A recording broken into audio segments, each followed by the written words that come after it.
bardé de pointes de métal qui est une illustration de ce qu'est l'autodéfense intellectuelle. En tout cas, j'ai proposé ça, mais je vais donc décrire un petit peu, effectivement, dans cette conférence, comment on peut mettre en œuvre son autodéfense intellectuelle dans le milieu animaliste et dans les questions qui tournent autour, qui gravitent autour, et notamment vis-à-vis de certaines adversaires, entre guillemets, politiques. Alors, de quoi on va parler dans cette conférence? Tout d'abord, je vais définir rapidement ce qu'est l'autodéfense intellectuelle, parce que c'est important de savoir de quoi on parle. La deuxième partie va se demander pourquoi la promouvoir, notamment au sein du mouvement animaliste. Et dans la troisième partie, on va voir un petit peu comment la mettre en œuvre concrètement. Alors, cette conférence, elle est destinée à un public qui milite pour la défense des intérêts des autres animaux. Elle propose une initiation à l'autodéfense intellectuelle via l'analyse et le traitement de plusieurs cas concrets auxquels les militants et militantes sont régulièrement confrontés. Alors, elle ne vise pas à relever les biais cognitifs et autres sophismes dans les discours spécistes pour attaquer nos adversaires, hein, ce n'est pas l'idée, mais plutôt à proposer des outils d'auto-analyse, d'autocritique et de protection qu'on peut utiliser soi-même en tant que militant et militante.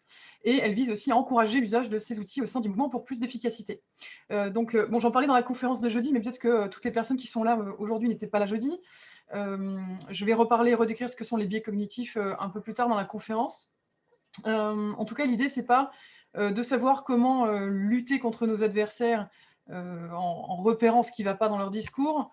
C'est en partie ça, mais c'est aussi beaucoup s'interroger sur nous-mêmes en tant que militants et militantes.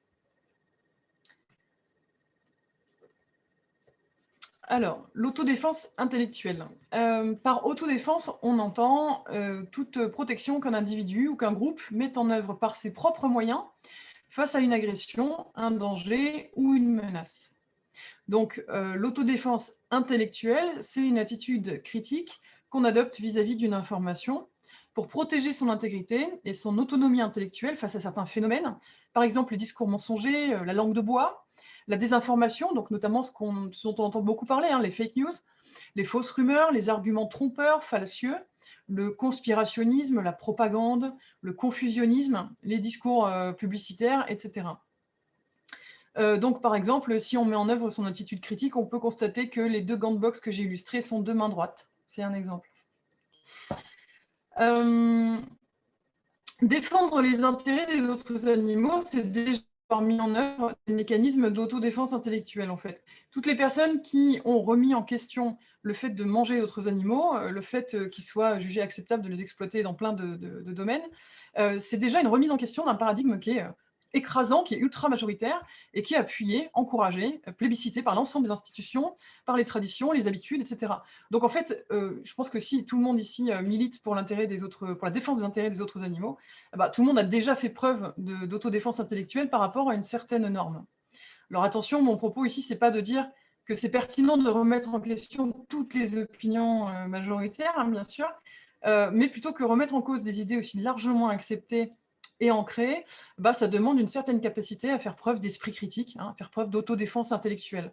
Donc c'est ça l'idée, c'est d'analyser les informations auxquelles on est confronté et de se demander voilà, quelles conclusions j'en tire, quel choix je vais faire en fonction de ces informations-là, et de ne pas tout prendre pour argent comptant, de ne pas tout gober tout cru, quoi. Alors, il faut faire attention aussi à une chose, c'est que l'autodéfense intellectuelle, ce n'est pas un aboutissement ou une compétence acquise définitivement, hein. C'est un travail qui est constant plutôt, c'est une démarche vraiment au long cours. Et c'est une aide, ce n'est pas un bouclier qui permet de se prémunir contre toutes les manipulations et toutes les erreurs de raisonnement possibles. D'ailleurs, penser qu'on peut être imperméable aux erreurs de jugement parce qu'on a de l'esprit critique ou parce qu'on fait preuve d'autodéfense intellectuelle et penser que c'est acquis, bah, c'est justement faire preuve de peu d'esprit critique en fait et risquer de restreindre sa capacité de remise en question et d'auto-évaluation. Donc c'est important de comprendre que l'autodéfense intellectuelle, c'est un processus qui est plutôt permanent et qu'il faut mettre en œuvre à chaque nouvelle information et aussi sur des informations qu'on pense avoir acquises et qui en fait parfois qu'on pourrait remettre en question et ça pourrait nous apporter du bénéfice. Attention aussi peut savoir mettre en une méthodologie de réflexion et d'analyse pertinente sur certains sujets et tomber, sans le vouloir, dans des pires écueils lorsqu'on s'écarte de son domaine d'expertise. Alors ici, je prends un exemple d'un tweet qui a été publié par une personnalité, une journaliste en l'occurrence, prix de l'excellence journalistique, comme elle le mettait à l'époque dans sa bio. Elle l'a enlevé, je crois, maintenant.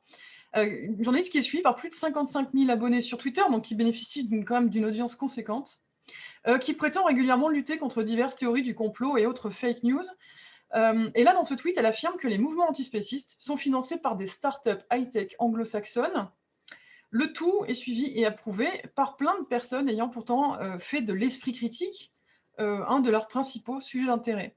C'est-à-dire que dans ce tweet, qui dit qui finance la lutte anti-viande en France, tout est là. Voici la cartographie des investisseurs anglo-saxons qui financent les startups du marché de la viande cellulaire et les mouvements antispécistes.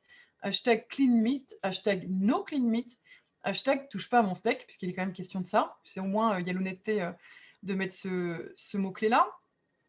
Donc dans ce tweet, on voit qu'il y a un lien qui est donné et qui propose justement une cartographie des associations antispécistes, animalistes en France, et qui fait un lien avec des organisations états-uniennes, anglo-saxonnes plus largement, qui investissent dans la viande cellulaire, dans la viande de culture, etc. Et il y a tout un tas de liens qui sont faits comme ça. Et en fait, c'est une démarche, typiquement, ça, alors on pourra en reparler dans les échanges qui vont suivre la conférence, c'est une démarche complotiste, en fait. C'est-à-dire qu'on construit un complot avec quelques éléments pour essayer de discréditer une position, là en l'occurrence la position antispéciste, sans s'attaquer à la thèse qui est défendue par réellement les mouvements antispécistes, en fait. Alors je ne sais pas si vous, dans le public de cette conférence, vous êtes financé par des investisseurs anglo-saxons, si vous avez attendu de l'être pour défendre les intérêts des autres animaux, mais c'est une hypothèse qui en tout cas me paraît un petit peu coûteuse. Donc voilà pour une illustration de cette personne qui a beaucoup mis en avant sa rationalité, son attachement à la rigueur scientifique, et qui, dès qu'elle sort de son domaine d'expertise, tombe dans des considérations complotistes qu'elle dénonçait en fait, et qu'elle dénonce avec beaucoup de vigueur habituellement.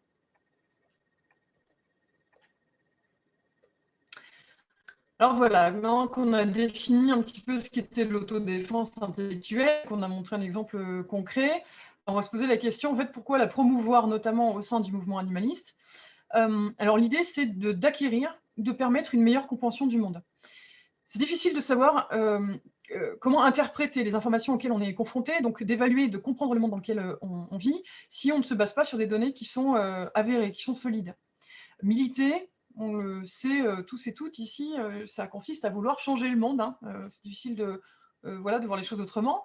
Donc, ça paraît peu pertinent d'initier ce changement sur la base d'un constat qui est erroné ou de nos simples intuitions. Parce que nos intuitions, elles sont souvent trompeuses, en fait. Elles sont remplies de stéréotypes, de préjugés, de constructions sociales qui sont souvent inégalitaires, etc. Les intuitions de la plupart des gens, c'est que manger les autres animaux, ça ne pose pas de problème. C'est une intuition qu'on a toutes et tous parce qu'on a été conditionné de cette façon-là, parce que la chose est jugée naturelle, etc. Donc, si on se base uniquement sur nos intuitions, on peut en tirer des conclusions qui vont à l'encontre de nos objectifs ou qui, en tout cas, n'ont pas de justification vraiment solide.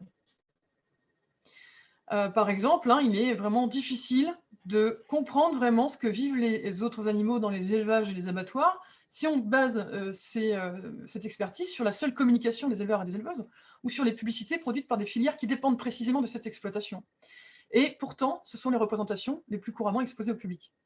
Alors j'en parlais dans ma conférence de jeudi, mais notamment la publicité spéciste est là pour montrer une image des autres animaux qui ne correspond pas du tout à la réalité de ce qui est vécu par ces individus dans les élevages ou encore a fortiori encore plus dans les abattoirs, puisque la publicité nous montre des vaches laitières, par exemple, avec leurs cornes, alors que 10% des vaches laitières en France sont écornées.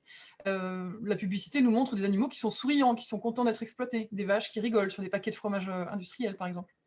Donc, on comprend souvent l'intérêt de faire preuve de pensée critique, d'autodéfense intellectuelle avec ce genre d'exemple, qui est assez évident, en particulier quand on milite déjà pour les intérêts des autres animaux. Mais on comprend moins parfois cet intérêt dans d'autres situations plus complexes ou avec lesquelles on est en conflit d'intérêts. Et on peut être en conflit d'intérêts en tant que militant et militante, et on peut prendre de mauvaises décisions ou manquer un petit peu d'autodéfense intellectuelle, d'esprit critique par rapport à certains sujets qui nous tiennent à cœur, sur lesquels on n'arrive pas trop à être objective, etc. Et ça concerne tout le monde, moi y compris, hein. Il faut toujours essayer d'entretenir ce doute aussi vis-à-vis de ses propres positions, vis-à-vis de soi-même. Mais je vais entrer plus dans le détail après. C'est aussi difficile, donc toujours pourquoi promouvoir cette autodéfense intellectuelle au sein du mouvement, c'est difficile aussi de permettre aux autres de comprendre ce qu'est la lutte contre le spécisme, si on affirme, par exemple, que l'antispécisme vise à donner les mêmes droits à tous les animaux, par exemple. Et ça, pourtant, c'est un discours qu'on entend encore beaucoup, au sein même des mouvements de défense des intérêts des animaux. Donc, il est nécessaire, à mon sens, de remettre en question ce discours pour éviter de le répéter sans prendre la mesure de ses implications.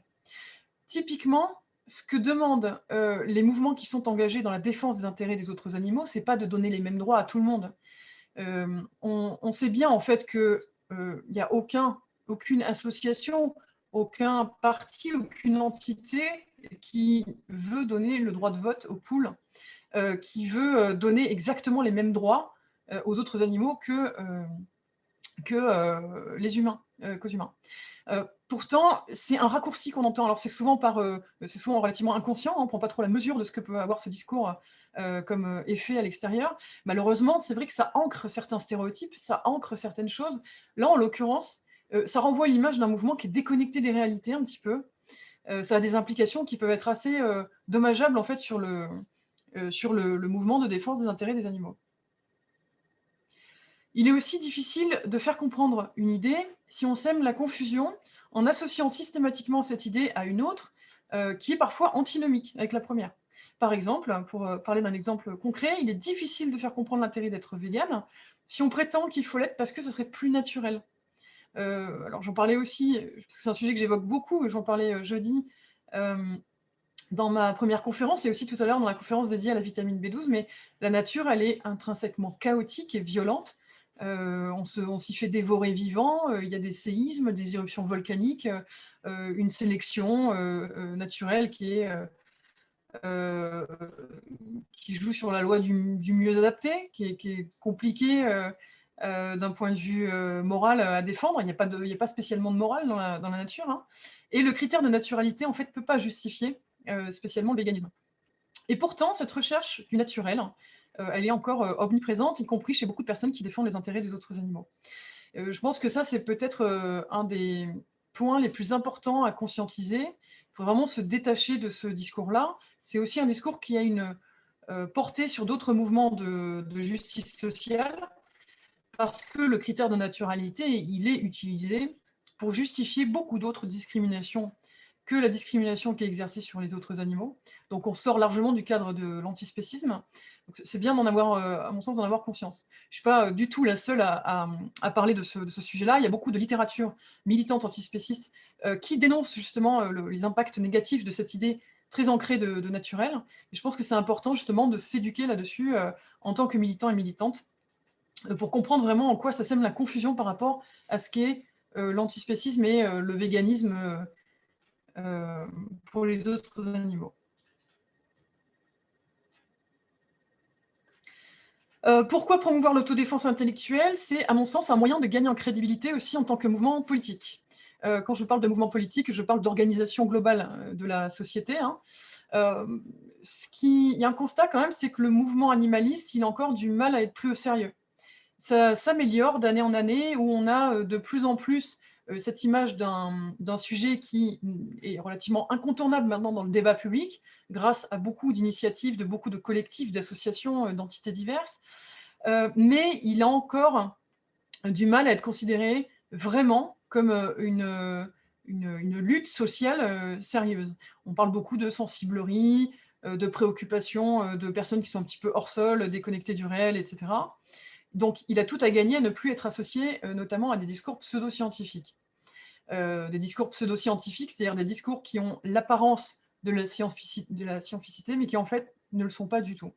Il y a beaucoup encore qui pensent que les personnes végé, véganes ou antispécistes sont complètement déconnectées du réel, qu'elles prônent un retour à une nature fantasmée, pensent qu'Homo sapiens a toujours été frugivore, qu'elles sont forcément opposées à la science, etc. Et en fait, ces préjugés contribuent au rejet de l'animalisme dans beaucoup de sphères. On n'a aucun intérêt à s'aliéner ces sphères-là, justement. Et au contraire, je pense qu'on a tout intérêt à raccrocher un petit peu les wagons, politiser cette lutte en le faisant de façon rigoureuse, de façon rationnelle, sans tomber dans certains écueils qui enlèvent du crédit à nos discours. Alors, je prends un exemple que j'avais aussi donné jeudi avec une autre infographie, parce que cette infographie a été reproduite énormément, et là, c'en est encore une différente, mais c'est le même principe. C'est une infographie qu'on voit beaucoup tourner dans les milieux végé, vegan. Et il y a une confusion dans cette infographie-là qui, en fait, défend l'idée qu'Homo sapiens serait frugivore parce que son anatomie serait comparable en tout point à celle d'autres singes. On voit l'exemple de carnivores, omnivores, herbivores et frugivores, avec tout un tas de caractéristiques physiologiques qui sont associées. Et donc, Homo sapiens, dont la photo a été bizarrement choisie, je trouve, pour illustrer l'humanité, bref, est décrit comme étant un être frugivore de nature, à cause de sa dentition, de la longueur de son intestin, de différents critères comme ça. Cette infographie, elle est complètement trompeuse. Elle ne prend pas en compte beaucoup d'éléments. Elle est mensongère aussi sur l'alimentation des grands singes, qui sont pour beaucoup omnivores ou qui consomment d'autres animaux, etc. Et à mon sens, ce genre de visuel discrédite pas mal les discours favorables aux autres animaux. Donc, les alimentations générales, les alimentations végétales, pardon, plus généralement. Donc, je pense qu'il faut faire attention en tant que militant et militante à ce genre de représentation qui, au début, peut être assez séduisante, nous faire plaisir, aussi correspondre à ce qu'on a envie de défendre. Et puis, on dit, tiens, ça peut appuyer mes arguments, mais en fait, voilà, faut vraiment prendre du recul par rapport à ça. Donc, il y a un autre écueil aussi, c'est que le mélange récurrent du véganisme avec des notions qui n'ont pas de rapport vraiment avec la défense des autres animaux, à savoir la défense de l'agriculture biologique, le fait de faire des régimes minceurs, de manger sans gluten, les notions de bien-être, les pensées religieuses, etc. Tout ça sont des éléments qui vont assimiler la défense des intérêts des autres animaux à un mode de vie alternatif, marginal, à une question de sensibilité ou de pureté personnelle. En fait, la question politique, c'est-à-dire défendre les intérêts des autres êtres sentients parce que leur intérêt compte, parce qu'ils ressentent des expériences négatives et positives, cette question-là est totalement écrasée, invisibilisée par ce phénomène qui relègue en fait le sujet à une question de simple consommation, où on va se dire, tiens, je suis végé parce que je veux être en accord avec moi-même, parce que je veux revenir à mon état naturel de frugivore, parce que, etc., etc. Donc je pense que voilà, il faut prendre vraiment beaucoup de recul et faire très attention quand on défend ces éléments-là. Alors on peut le faire, hein, mais à ne pas mélanger ça, à ne pas créer de confusion avec ce qu'est le véganisme en tant que refus de consommation des produits d'origine animale issus de la prise en compte des intérêts des autres animaux.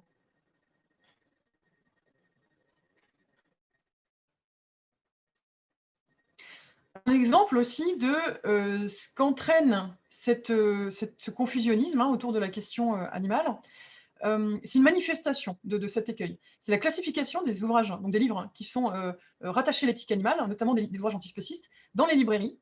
C'est vraiment le reflet de l'incompréhension des revendications qui sont portées par l'animalisme. Je trouve que c'est un exemple assez parlant. Là, en l'occurrence, j'ai pris des exemples vus sur un gros site de vente en ligne. Quand on recherche éthique animale, on trouve mon cahier Green Detox avant la révolution antispéciste. Donc, je rappelle que la révolution antispéciste, c'est un livre qui est sorti il y a quelques années par 3 auteurs, Thomas Lepelletier, Pierre Stigler et Yves Bonnardel, qui est exclusivement consacré à la question animale, justement, et à la lutte contre la doctrine spéciste. Et en fait, quand on recherche, voilà, dans la barre de recherche, des livres sur l'éthique animale, on tombe sur quelque chose qui a vraiment rien à voir. Mon cahier Green Detox, en l'occurrence, c'est un ouvrage qui est en relation avec le bien-être, avec en plus des pseudosciences, parce que la détox, voilà, ça ne veut rien dire. De la même manière, le livre par L214 et Eyes on Animals, La face cachée de nos assiettes, est classé dans les rubriques agriculture biologique et nature.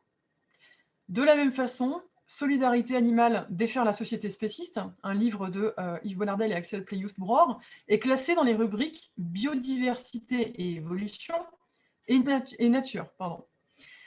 Donc, on a ce souci d'avoir un rattachement permanent, un parasitage en fait permanent entre les questions d'antispécisme et ces questions liées au naturel, au bio, à la détox, au healthy, au green, etc. Et c'est extrêmement problématique pour faire comprendre la question politique sous-tendue par le véganisme, l'antispécisme, etc. Et je reprends un exemple ici avec le livre L'imposture intellectuelle des carnivores par Thomas Lepelletier.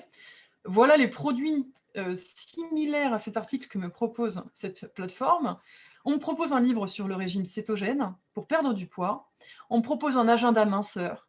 On me propose un agenda minceur bis, slimmy, être en forme en 90 jours. On me propose l'alimentation santé avec des super aliments qui soignent, diététique, régime, etc. On me propose un livre sur le bouddhisme. On me propose un cahier de recettes à remplir. J'imagine que les recettes ne sont même pas végétales. Et on me propose des versets de la Bible. Donc voilà le confusionnisme qui peut régner dans cette classification des ouvrages dédiés à la question politique des autres animaux. On imagine en fait que dans la plupart des librairies, il n'y a pas de rayon dédié à l'éthique animale. C'est un symptôme que la question n'est pas vraiment considérée comme une question politique majeure. On s'imagine mal avoir un livre en rapport avec le bouddhisme dans le rayon dédié, par exemple, au féminisme. Il y a plein de questions sociales qui sont considérées comme des vraies luttes politiques et qui, du coup, ont un rayon dédié, et les recommandations sont faites en fonction. Pour l'antispécisme, c'est encore très problématique. Il y a des actions qui sont menées en ce sens. On parlait tout à l'heure, justement, Nicolas parlait du pôle linguistique du projet Méduse. Il y a aussi des pôles de travail qui vont s'atteler à cette question et essayer de promouvoir le changement en faisant des actions, notamment vis-à-vis des bibliothèques, des médiathèques et des librairies pour exiger qu'il y ait demander, en tout cas poliment, qu'il y ait un rayon dédié à l'éthique animale à ces endroits-là pour qu'il y ait une visibilisation du fait que ce soit une question politique majeure d'importance. Il y a beaucoup d'autres exemples qui peuvent être trouvés dans d'autres librairies, où les ouvrages animalistes sont classés dans les rubriques consommation, alimentation, régime et diététique, santé et minceur, méditation, écologie, environnement, développement durable, sciences de la vie, etc. Donc c'est un gros mélange en fait de plein de disciplines. Et voilà, je pense qu'il serait temps que l'animalisme, l'éthique animale ait sa rubrique propre. Voilà, donc c'est l'intérêt de soi-même en tant que militant et militante ou organisation animaliste d'éviter de créer la confusion parce que ça ne peut qu'entretenir ce genre de phénomène-là. Quelque chose de très important aussi, à mon sens, c'est que l'autodéfense intellectuelle, l'auto-analyse et l'autocritique, ça permet d'écarter les stratégies, les tactiques et les actions qui sont inefficaces, d'économiser des ressources en gagnant du temps et de l'énergie. L'idée, c'est de ne pas s'entêter avec des actions qui sont inefficaces ou qui créent trop de réactance psychologique, par exemple, ou transmettent des idées erronées. Se baser sur des connaissances en psychologie pour déterminer ce qui fonctionne ou pas auprès de la cible choisie, etc. Je vais lire un extrait d'un article qui s'appelle « 3 grands changements dont nous avons besoin dans le mouvement animaliste » qui a été publié dans la revue en ligne L'Amorce en 2019. C'est un article de J-Series qui a été traduit par Axel Pleius-Bror. Donc je cite « Cessez d'utiliser des stratagèmes de communication tels que des images sexualisées de femmes ou des costumes d'animaux mignons et caricaturaux. Bien que ces éléments de communication suscitent beaucoup d'attention, nous pensons qu'ils font plus de mal que de bien au mouvement, en rendant dérisoires les enjeux animalistes, en renforçant l'idée selon laquelle la défense des animaux est une question sociale peu sérieuse et peu importante, et en coupant les ponts avec d'autres mouvements sociaux ou en se les aliénant. » En l'occurrence, ce qui est dit dans cet article, alors il y a des données scientifiques qui sont fournies à l'appui de ces déclarations-là. Ce qui est montré, c'est qu'il y a certaines stratégies, certaines actions et certaines tactiques mises en œuvre par le milieu animaliste, le mouvement animaliste, qui en fait sont soit improductives, soit contre-productives, dans la mesure où elles suscitent de l'attention, parfois elles suscitent des dons aussi, mais elles ne permettent pas de comprendre les questions qui sont réellement posées, c'est-à-dire les thèses centrales qui sont défendues par l'antispécisme et l'attachement à l'éthique animale plus largement. Et quand on parle de s'aliéner certains autres mouvements sociaux, là en l'occurrence avec l'exemple d'utiliser des images sexualisées de femmes lors de certaines actions antispécistes, eh ben, évidemment qu'on va s'aliéner d'autres mouvements sociaux, en l'occurrence les luttes féministes, parce que ce sont des usages qui entretiennent eux-mêmes des mécaniques de domination et des stéréotypes qui sont incompatibles en fait avec ces luttes sociales. Donc c'est un souci et c'est, je pense, quelque chose à conscientiser en fait, que on peut remettre en question ses propres actions et que c'est nécessaire de pas s'entêter en fait dans ces actions-là. C'est pas parce que ces actions elles ont beaucoup lieu ou parce qu'on les a souvent faites qu'on ne peut pas arrêter, se remettre en question, changer et admettre quand on a des données qui montrent qu'elles sont inefficaces ou contre-productives, bah, du coup c'est positif de changer. Il faut aussi se rendre compte d'une chose, à mon sens, c'est que l'efficacité d'une action ne dépend pas du coût investi, que ce soit un coût matériel, temporel ou humain. Il faut adapter ces initiatives en conséquence, je pense. C'est vrai que c'est assez désespérant de se dire qu'on a mené une action qui a coûté très cher, qui a mobilisé beaucoup de personnes et qui a impliqué une réflexion énorme. C'est difficile de mettre ça en œuvre et de se rendre compte que finalement, ça n'est pas efficace et de se dire ben, je le ferai plus. C'est coûteux parce que on a l'impression d'avoir beaucoup à perdre, d'avoir beaucoup perdu. On se dit bon, j'ai quand même beaucoup investi, donc c'est bien que ça doit être bien quand même. Et en fait, non, bien sûr que ce critère, il n'est pas suffisant pour mesurer l'efficacité d'une action. De la même façon, c'est pas parce qu'une action est très dangereuse qu'elle est forcément efficace. Hein. Il y a un petit peu parfois cette culture du martyr où on va aller bille en tête, foncer face à ses adversaires politiques et on va faire preuve de beaucoup de courage certainement, mais c'est pas un critère qui permet d'évaluer l'efficacité d'une action non plus. Donc il faut faire attention à ça. Et il faut prendre du recul sur ses choix, les observer avec le maximum d'humilité, même si ce n'est pas évident. Et surtout garder à l'esprit, distinguer, je fais ceci car c'est efficace, et ceci est efficace car c'est ce que je fais déjà. Voilà, il faut essayer de distinguer bien les deux pour éviter de rationaliser ces actions, c'est-à-dire de trouver des justifications a posteriori pour justifier quelque chose qu'on a fait au départ. Ça s'est déjà observé dans certains mouvements où on a un type de lutte qui est fait. Il y a de la répression derrière. Ce type de lutte ne peut plus être mené. Donc on change de stratégie, on change de mode d'action. Et donc on va rationaliser, on va dire non, non, mais en fait, c'est ce mode d'action-là qui est meilleur. Et en fait, on va peut-être changer potentiellement en fonction des contraintes et à chaque fois essayer de trouver des raisons qui font qu'on a changé, mais sans que ces raisons soient vraiment liées à l'efficacité. C'est des raisons qui sont en fait de l'ordre de la contrainte. Donc voilà, il faut essayer d'être au maximum humble par rapport à ça et être dans la prudence vis-à-vis de ses propres pensées, de ses propres réflexions. Alors, comment mettre en œuvre concrètement cette histoire d'autodéfense intellectuelle? La première chose, c'est connaître nos propres biais cognitifs et s'intéresser à la métacognition. Alors, c'est pareil, il n'y aura pas de surprise pour les personnes qui sont venues à la conférence de jeudi, mais je vais refaire un petit point pour les personnes qui éventuellement n'étaient pas là. La métacognition, c'est le fait d'exercer une activité mentale sur ses propres processus mentaux, c'est-à-dire de penser sur ses propres pensées. Savoir qu'on vit sous l'influence de divers biais cognitifs, des raccourcis de pensée, est utile pour prendre des décisions plus en adéquation avec nos objectifs. Alors, je vais détailler un tout petit peu ce que sont les biais cognitifs pour les personnes qui n'étaient pas là jeudi ou pour les personnes qui n'ont pas retenu ce que j'ai dit jeudi. Donc, un biais cognitif, c'est une déviation dans le traitement cognitif d'une information. C'est un schéma de pensée inconscient qui a l'apparence de la logique, mais qui en fait est trompeur.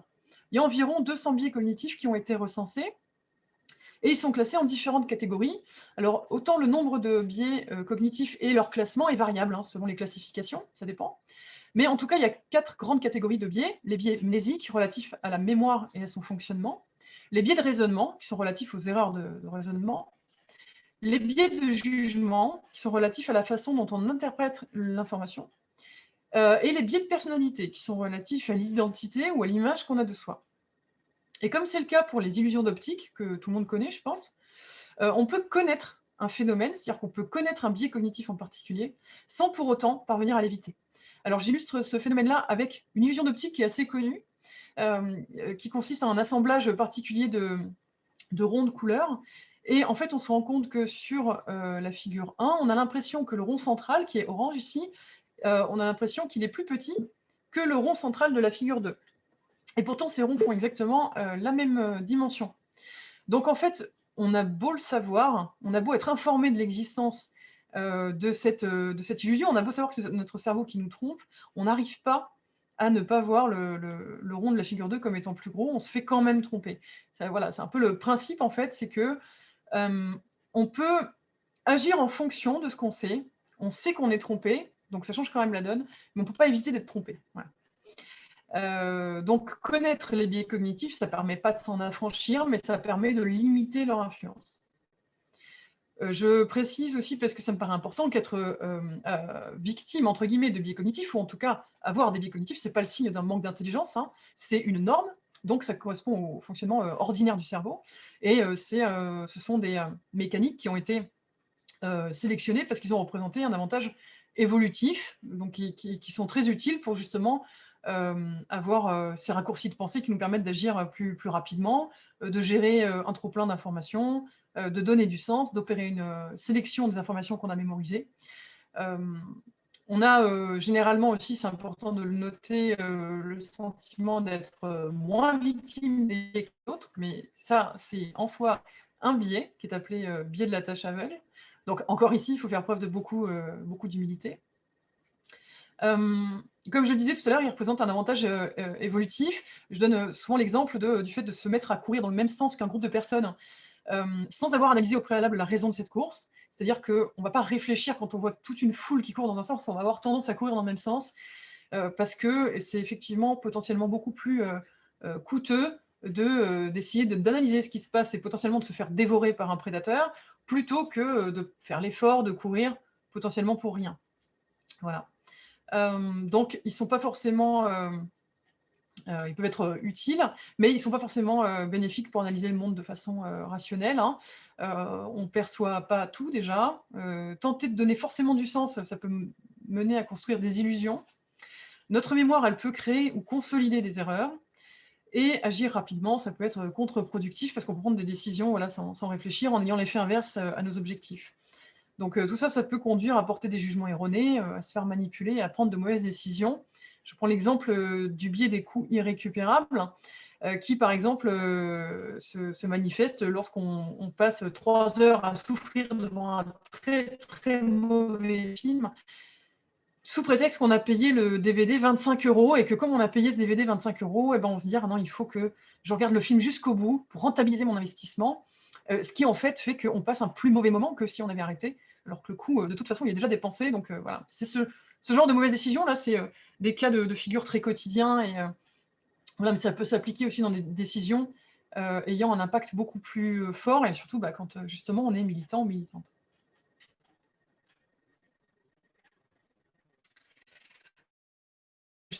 Le biais des coûts irrécupérables, c'est un biais cognitif très courant. Il nous pousse à nous entêter dans le fait de poursuivre une action parce qu'on a dépensé un certain nombre de ressources qu'il est impossible de récupérer.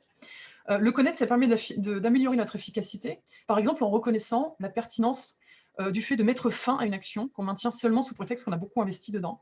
C'est très coûteux, ça ne fait pas plaisir, mais avoir conscience de ce biais-là, ça peut être vraiment utile pour prendre de meilleures décisions. Il y a plein d'autres biais cognitifs qui méritent qu'on les connaisse, d'autant plus en tant que militant et militante, notamment le biais de confirmation, qui a une grande influence sur notre perception des informations. Le biais de confirmation, il consiste à prendre davantage en considération et accorder davantage de crédibilité aux informations qui vont déjà dans le sens de nos croyances initiales, de nos valeurs, de nos convictions. Typiquement, c'est considérer que n'importe quel article disant que les produits laitiers sont du poison, on va considérer que c'est crédible, on va y accorder de la crédibilité parce qu'on défend par ailleurs le fait que les produits laitiers soient pas éthiques. Voilà, donc il faut se méfier de ça, pas enfin, vis-à-vis d'une information qui va dans le sens de nos croyances, il faut faire particulièrement attention parce qu'on va avoir tendance à l'intégrer plus facilement. Il y en a d'autres aussi, des biais, comme je disais, il y en a plus de, il y en a 150 ou 200 selon les classifications, donc il y a de quoi s'éduquer. Autre chose qui me paraît très important dans la mise en œuvre concrète de son autodéfense intellectuelle en tant que militant et militante, c'est justement de ne pas se laisser avoir par des dichotomies douteuses, telles que la distinction entre les personnes qui seraient des militantes et les personnes qui ne seraient pas militantes. Quand on défend les intérêts des autres animaux, on reçoit souvent le reproche de ne pas être objectif ou objectif parce qu'on serait militant, militante. Quand on défend d'autres luttes sociales aussi. En fait, il apparaît que cette dichotomie entre ce qui serait militant et ce qui ne le serait pas, elle est vraiment fallacieuse, elle est vraiment trompeuse. Militer, par définition, c'est constituer un argument favorable ou défavorable, agir pour ou contre quelqu'un ou quelque chose. Et en fait, à partir de cette définition-là, qui est la définition du dictionnaire, tout le monde milite en fait, y compris les personnes qui affirment par exemple chacun mange ce qu'il veut, parce que défendre le statu quo, c'est militer également. Si on défend l'idée que chacun devrait pouvoir manger ce qu'il veut, on est en train de militer en faveur d'un certain argument. Donc en fait, il est utile de conscientiser le fait que cette accusation, qui est très binaire, elle est récurrente, parce que c'est vraiment très très récurrent dans les débats de s'entendre dire ce genre de choses, elle est infondée. Il n'y a pas de raison qu'on considère que ce sont seulement les personnes qui veulent changer les choses qui sont militantes et pas celles qui veulent défendre le statu quo, et qu'elle sert généralement à fuir le débat aussi. En fait, c'est souvent une manière de discréditer son adversaire. On peut aussi s'interroger sur notre volonté de conserver ou de valider ces schémas. Alors, je propose une petite représentation graphique de ce à quoi on a affaire quand on défend, par exemple, l'idée que la consommation de chair animale pose des questions éthiques et qu'il faudrait arrêter. On a souvent cette distinction avec généralement des personnes qui considèrent que dire « continuer à manger de la viande, c'est bien », c'est un discours qui est apartisan, qui est objectif, qui est neutre, qui est respectueux, qui est factuel et qui est libertaire, puisqu'on protège la liberté de vouloir manger de tout, et donc que ce ne serait pas militant. Et de l'autre côté, on va considérer que la phrase « arrêter de manger de la viande, c'est bien », ce serait un discours partisan, subjectif, partial, prosélyte aussi, idéologique, liberticide, puisqu'on empêche les gens de manger de la viande, et donc ce serait un discours militant. En fait, on se rend compte que dans les deux propositions, on défend une certaine valeur, on défend un certain point de vue moral, et que donc les deux arguments, les deux énoncés sont bel et bien militants.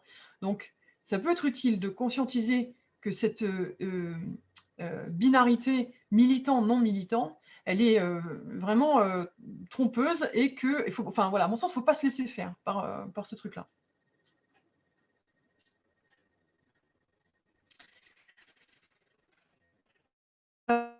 J'en parlais dans un article paru dans La Morse, Vaccine tes mioches versus Arrête la viande, distinguer la bonne injonction de la mauvaise.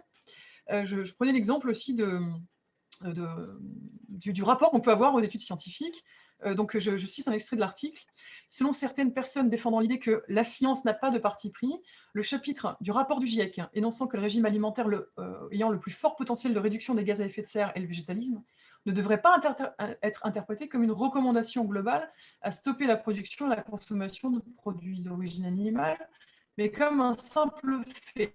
Qui ont lu ce rapport du GIEC et qui sont favorables à la consommation de chair animale, on dit non, mais les recommandations du GIEC, enfin le rapport du GIEC, c'est pas une recommandation, c'est juste, c'est un énoncé, c'est un fait, c'est neutre, le GIEC ne préconise rien. Et voilà, c'est de cette manière-là qu'il y a beaucoup de personnalités de journalistes qui ont interprété ce rapport.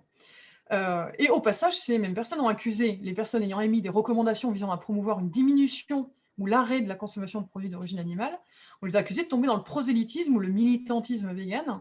Et ces personnes-là ont eu tendance à rappeler que, attention, la science n'est pas prescriptive, c'est juste des énoncés factuels. Ce qui est très drôle, c'est que voilà, là, on arrive au double standard. Quand, en octobre 2019, il y a une étude qui a semblé remettre en cause les effets néfastes de la consommation de viande rouge sur la santé humaine, certaines de ces mêmes personnalités se sont empressées de tirer des prescriptions ou des injonctions telles que « ne changez rien à votre consommation » ou encore « rien ne justifie qu'on réduise notre consommation de viande rouge ». se précipitant ainsi dans la diffusion hâtive et sans réserve d'une publication allant à l'encontre d'un consensus scientifique pourtant solidement établi, et balayant du même coup leur attachement apparent au principe fondamental d'absence de parti pris relatif aux publications scientifiques. C'est-à-dire que ces personnalités-là, qui étaient particulièrement attachées à la notion de neutralité de la science, de rationalité, etc., en étant confrontées à des idées qui vont dans leur sens, ont lâché ce principe et ont tiré des conclusions et des prescriptions, des énoncés prescriptifs de ces données. Donc on voit qu'il y a un double standard, et là je pense aussi que c'est utile d'en avoir conscience et de ne pas se laisser faire, et de mettre en parallèle, de montrer, de faire le parallèle entre ces différentes positions qui sont de l'ordre du deux poids, deux mesures.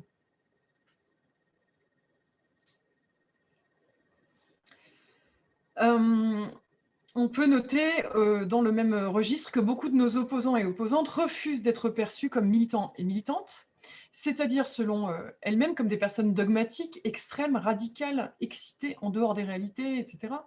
Et c'est un phénomène peu conscientisé et peu verbalisé, je trouve, donc ça vaudrait la peine, je pense, de communiquer davantage là-dessus et de le verbaliser davantage.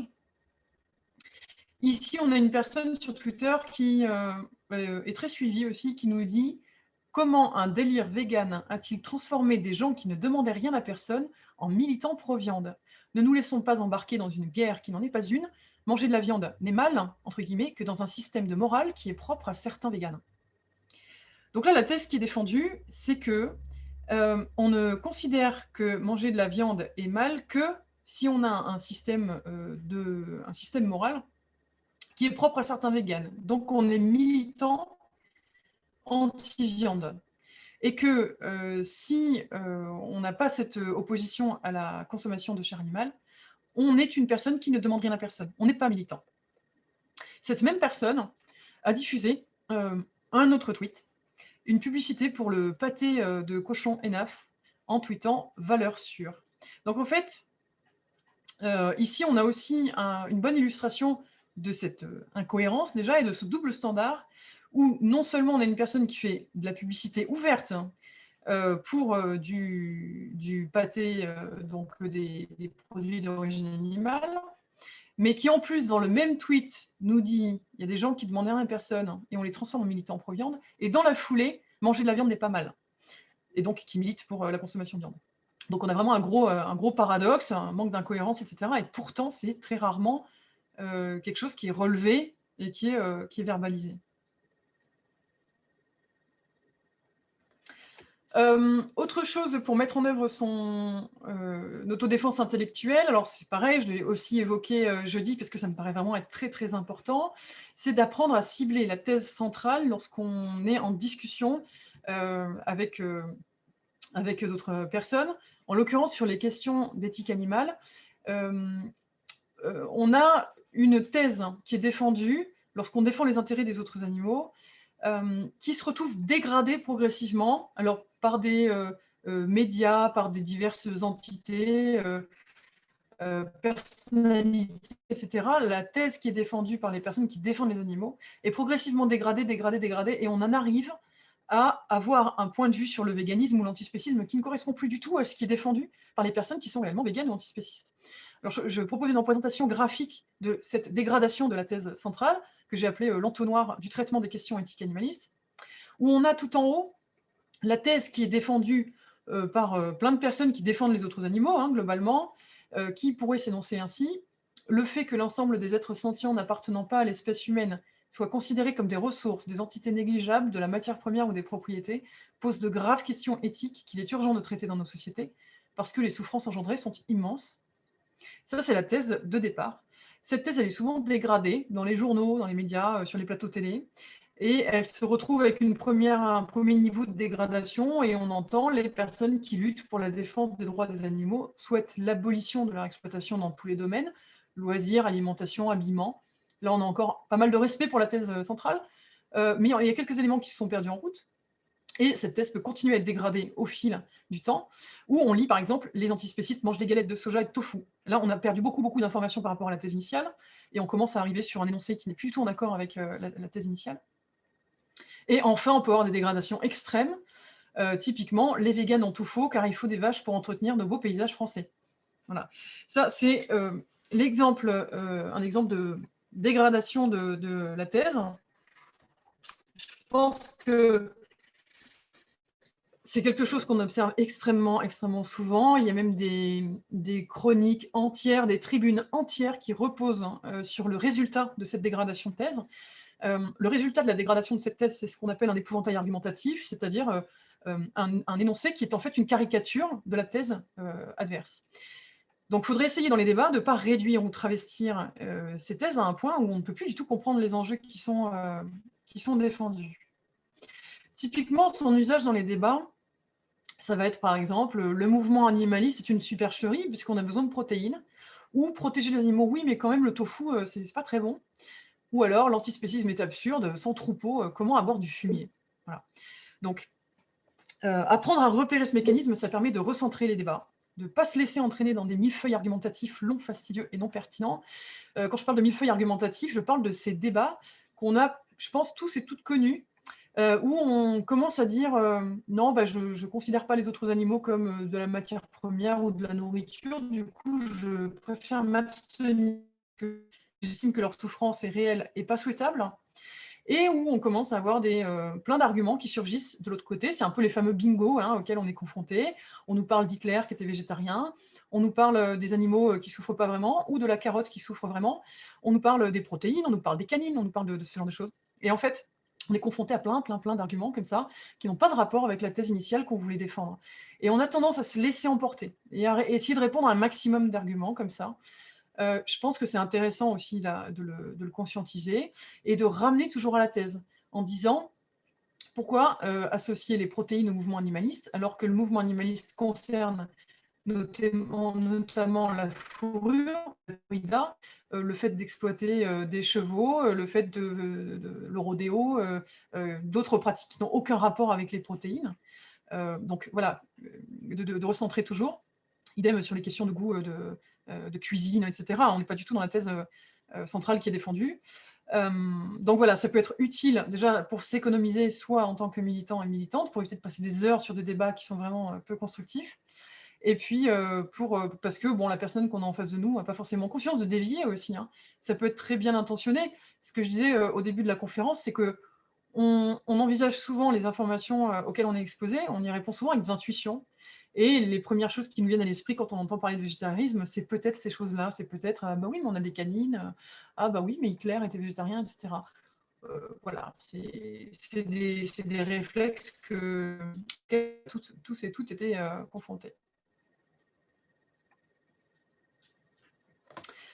Donc voilà, pour résumer un peu tout ça, les critiques adressées au mouvement animaliste, elles se matérialisent très souvent par le biais de questions qui sont relatives à la nutrition. Ces mêmes critiques sont souvent jugées recevables par les militants et les militantes. C'est vraiment une tendance forte. C'est-à-dire qu'on a tendance à accepter ces discussions qui portent sur la nutrition alors qu'il est question d'éthique animale. Mais en fait, traiter la question animale sous le seul angle de la nutrition en prétendant être au cœur du sujet, c'est fallacieux. Comme je disais tout à l'heure, parce que les autres animaux sont exploités dans d'innombrables domaines. Et aussi parce que la possibilité ou non de pratiquer quelque chose ne remet pas en question la validité de la théorie, en fait. On peut tout à fait se dire que de toute façon, quoi qu'il en soit, même si on était obligé de consommer des produits d'origine animale, les autres animaux ressentiraient quand même une nuisance au fait d'être consommés, donc quoi qu'il en soit. Si on prétend qu'il est important de considérer les intérêts des autres animaux, mais qu'on rejette le véganisme pour des raisons nutritionnelles, il y a beaucoup de gens qui vont vous dire ça, moi je voudrais bien être végane, mais c'est pas possible d'un point de vue nutritionnel, donc je suis pas trop fan. Ben, en fait, il serait logique et cohérent pour ces personnes de rejeter tout ce qui est à la fois vecteur de souffrance évitable et qui présente aucun bienfait nutritionnel.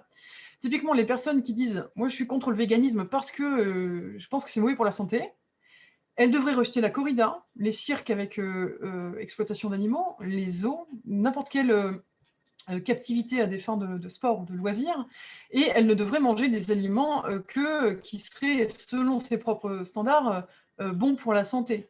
Donc, existe la charcuterie, le foie gras et ce genre de choses. Or, on voit que ce n'est pas du tout ce qui se passe. C'est-à-dire que c'est l'acceptation du fait que les autres animaux peuvent être utilisés en n'importe quel domaine, en fait, qui fait que ces personnes-là sont réticentes vis-à-vis du véganisme. Ce n'est pas vraiment leur réticence nutritionnelle. Donc, ça peut être intéressant voilà, de le conscientiser, de le verbaliser aussi. Et ça, c'est symptomatique du paradigme spéciste. C'est-à-dire, on va tenter de justifier le fait qu'on déconsidère les intérêts des autres animaux par le biais d'un supposé principe de nécessité, notamment par le biais de certaines conditions médicales rares. Et nommer ce phénomène, ça permet de le contrer donc, et de recentrer le débat.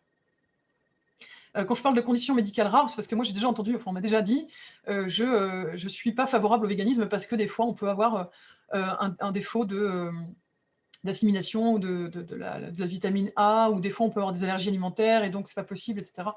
Effectivement, ça n'a aucun rapport avec le gavage pour le foie gras, avec l'exploitation de certains animaux dans les loisirs, le sport, l'habillement, etc. quoi.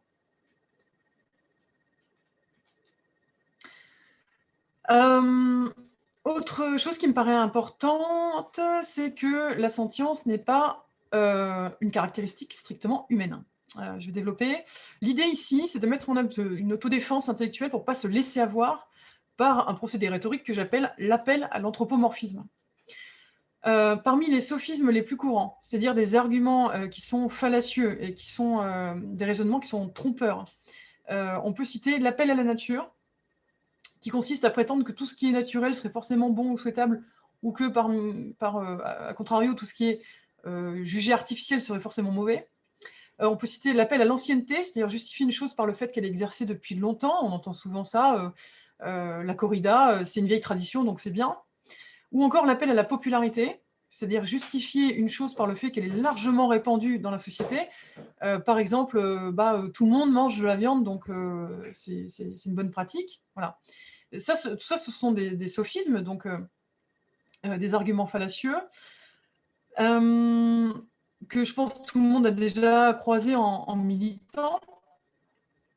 Et de la même façon, on a l'appel à l'anthropomorphisme, qui se construit avec le même mécanisme en fait. Il consiste à nier les expériences vécues par les autres animaux, en prétendant que les personnes qui énoncent ces expériences font une confusion avec des expériences strictement humaines.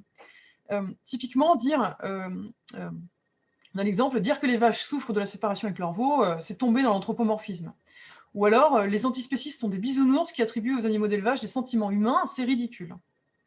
Donc, à mon sens, il est utile de savoir repérer ce procédé, de s'en protéger. C'est-à-dire que la capacité à ressentir des expériences négatives ou positives, elle est partagée par Homo sapiens et par plein d'autres individus appartenant à plein d'autres espèces. Notamment les vaches qui sont séparées de leurs petits, notamment les poissons, notamment les poules, les lapins, etc. Et utiliser ce procédé rhétorique en disant si tu évoques la sensibilité, la sentience des autres animaux, c'est forcément parce que tu fais de l'anthropomorphisme, c'est fallacieux aussi. Et je pense que là encore, il ne faut pas se laisser faire. Donc, je l'ai formulé de cette façon-là, qui n'est pas forcément un condensé facile à appréhender au premier abord, mais en tout cas, je définis l'appel à l'anthropomorphisme en tant que procédé rhétorique comme un argument fallacieux qui consiste à nier les capacités cognitives et les expériences négatives ou positives ressenties par les animaux non humains, en affirmant que leur évocation relève systématiquement d'une attribution abusive de caractéristiques spécifiquement humaines aux autres animaux. Donc, je pense que ça peut être intéressant de s'en défendre et puis d'appuyer le fait que les données scientifiques dont on dispose nous montrent qu'il y a une sentience chez beaucoup d'autres animaux qui sont exploités en élevage, notamment. Je pense qu'il y a un point qui est crucial aussi, c'est de prendre une responsabilité en tant que mouvement. C'est-à-dire qu'en tant que mouvement politique et en tant que pratique, même en ce qui concerne le véganisme, on est souvent associé à diverses pratiques ou idées qui sont sans rapport avec ce qu'on défend réellement. Notamment, j'en parlais tout à l'heure, agriculture bio, refus des OGM, recherche de naturalité ou de bien-être, crudivorisme, détox, régime minceur, pseudosciences diverses, etc., qui sont pourtant sans aucun rapport avec la défense des intérêts des autres animaux. Le problème, c'est qu'il y a certains événements qui entretiennent cette confusion à travers leur programmation. Donc ça, c'est pareil, je pense qu'il faut, pour le coup, faire son autocritique en tant que mouvement. Je prends l'exemple ici d'un événement, il s'agit du salon bio et vegan, qui est un salon qui surfe un petit peu sur ces tendances healthy, green, etc. Enfin voilà, prendre soin de soi, opter un mode de vie plus sain, etc. Là, au programme de cet événement, on a de la régénération avec Terry Casasnovas, une reconnexion à la nature, un bien-être par les cristaux, thérapie magnétique, détox, protection contre les ondes électromagnétiques, dégustation de fromage de chèvre et de vache, très vegan, vêtements en alpaga, charcuterie de cochon bio sans gluten. C'est pas une blague, tout le programme là, que je viens de citer, c'est vraiment le programme du salon, hein, tel qu'il a été conçu sur cette édition-là. Donc, on voit bien ici le degré de confusionnisme de l'événement, où non seulement on associe le véganisme avec des choses qui sont sans rapport, et avec des pseudosciences qui sont rattachées même à des dérives sectaires, mais en plus, il y a pléthore de produits d'origine animale qui sont proposés et qui donc ne correspondent pas du tout à ce qui est le véganisme, hein. Donc là, on a vraiment une énorme confusion. Deuxième exemple aussi avec le Veggie World, qui est aussi un salon axé sur le lifestyle, donc sur les modes de vie sains. Au programme, on a détox au quotidien, cosmétiques 100% naturel, artisanat 100% naturel, compléments 100% naturel, confiserie 100% naturel, thé 100% naturel, etc., etc. Je ne fais pas la liste exhaustive, mais on a un appel à la nature et un critère de naturalité qui est établi pour défendre la consommation de produits qui sont dits sains sur ce critère-là. Et c'est pareil, à mon sens, ça sème une confusion assez importante, dans le sens où là, ce n'est pas un événement ouvertement revendiqué comme étant antispéciste, hein, pas plus que le précédent, mais on ne peut pas nier que ça entretient une confusion quand même sur ce qu'est le véganisme, ce qu'est l'alimentation végétale et des raisons qui sous-tendent le fait d'adopter une alimentation végétale, etc. Donc voilà, ça me paraît important d'émettre des critiques de ce genre de procédé, en fait. Parmi les éléments régulièrement amalgamés avec le véganisme, il y a la spiruline, qui tient une place vraiment particulière. On la retrouve sur un très grand nombre d'événements relatifs au végétarisme et au véganisme. On pourrait parler un peu d'invasion, parce que, alors ici je prends aussi l'exemple du salon à Veggie World. On a un stand qui est dédié à la spiruline, pardon, et qui nous détaille un descriptif où il est écrit ce complément alimentaire est riche en fer, en vitamine B12, très prisé dans l'alimentation végane pour éviter certaines carences. Donc là, on a une publicité, une annonce qui nous dit que la spiruline est riche en vitamine B12 et qu'elle permet d'éviter des carences et que c'est du coup très bien dans une alimentation végane. Ça pose de gros problèmes. D'une part, les allégations de santé, elles sont douteuses, voire mensongères. En l'occurrence, la spiruline, comme je disais dans la conférence précédente, elle contient de la pseudo-vitamine B12, donc qui n'est pas biodisponible pour l'organisme humain, qui fausse les bilans sanguins, le taux sérique visible de vitamine B12. Donc quand on fait une prise de sang, si on consomme de la spiruline, on a d'autant plus de chances d'avoir un taux qui est artificiellement élevé et que ça masque une carence. Et en plus, ça empêche l'assimilation correcte de la vitamine B12 qu'on peut prendre éventuellement sous forme de complément. Et il faut prendre la spiruline et le complément B12 à 6 heures d'intervalle pour que ça ne perturbe pas. Donc, on voit qu'en fait, c'est un aliment qui non seulement est dispensable, mais qui en plus pose des problèmes très spécifiques aux populations qui sont végétariennes ou véganes. En plus, bon, la spiruline coûte très cher. Les formes les plus pures coûtent parfois 150 € le kilo. Au final, ça peut nuire aux autres animaux puisque ça peut faire penser à certaines personnes végé ou véganes qu'elles se complémentent correctement alors que ce n'est pas le cas. Donc en fait, au final, sa présence sur plein d'événements animalistes, elle a en fait moins de pertinence, à mon sens, qu'un stand de pommes de terre. Parce qu'au moins, les pommes de terre ne présentent pas ce problème de perturbation d'assimilation de la vitamine B12 en complément. Il n'y a pas les allégations santé douteuses généralement qui vont avec. Hein. Ça ne fausse pas les bilans sanguins de vitamine B12 et c'est bon marché. Donc, je ne vais pas militer pour la présence de stands de patates sur les événements antispécistes ou véganes, mais en tout cas, je pense que cette présence de spiruline partout, c'est quelque chose qu'il faut dire aux organisateurs et organisatrices et qu'on peut signaler en disant que voilà, ça pose ces problèmes spécifiques. Ce n'est pas forcément de la mauvaise volonté, hein, cette spiruline est souvent présente parce qu'il y a une opportunité à un moment donné qui se présente et puis il y a des personnes qui en tirent de bons bénéfices. Mais je pense que ça peut être intéressant de sensibiliser sur cette question.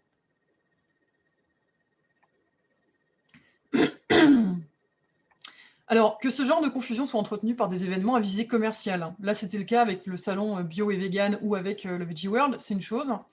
En revanche, qu'elles soient entretenues par des événements à visée politique, là, c'en est une autre. C'est-à-dire qu'à chaque fois que les pseudosciences s'invitent dans des événements militants, c'est une occasion supplémentaire d'empêcher la compréhension des enjeux politiques et les revendications éthiques qui sont portées. C'est-à-dire que là, on peut se dire, sur les exemples que j'ai pris avant, ça n'a pas une influence si dramatique que ça, dans la mesure où ça reste des événements commerciaux qui sont axés sur le mode de vie, sur la consommation. Il y a d'autres modes de consommation qui sont promus, etc. Donc voilà. Mais on a parfois aussi ça sur des événements qui sont très très clairement à visée politique. Notamment au programme, alors je ne donne pas les noms parce que ce n'est pas l'idée, mais au programme d'un festival antispéciste, j'ai déjà vu passer un stand de communication par télépathie avec des animaux, y compris avec des animaux décédés, hein, et du conseil et de la vente de spiruline bio. Au programme d'un autre événement animaliste, de la spiruline 100% naturelle et pure, des cosmétiques naturels bio, et un stand de macrobiotique de cuisine avec le yin et le yang, donc des pratiques qui reposent sur des idées mystiques, des pseudosciences, toujours cette spiruline qui est beaucoup là, voire carrément de la magie, quoi, hein, de la communication avec des animaux décédés. Alors les animaux non humains, parce que bizarrement, c'est pas possible avec d'autres humains. Voilà. Donc ça, c'est ce que j'ai trouvé sur certains programmes d'événements antispécistes, hein, donc vraiment politisés. On retrouve le même écueil dans des salons dédiés à l'écologie ou plus largement aux questions environnementales. Et ça induit, là en l'occurrence, pour l'exemple de la 5G, il y a souvent des stands qui sont dédiés à une critique de la 5G basée sur le danger que pourraient représenter les ondes, danger qui n'est sous-tendu pareil par aucune donnée rigoureuse. Et ça complique, hein.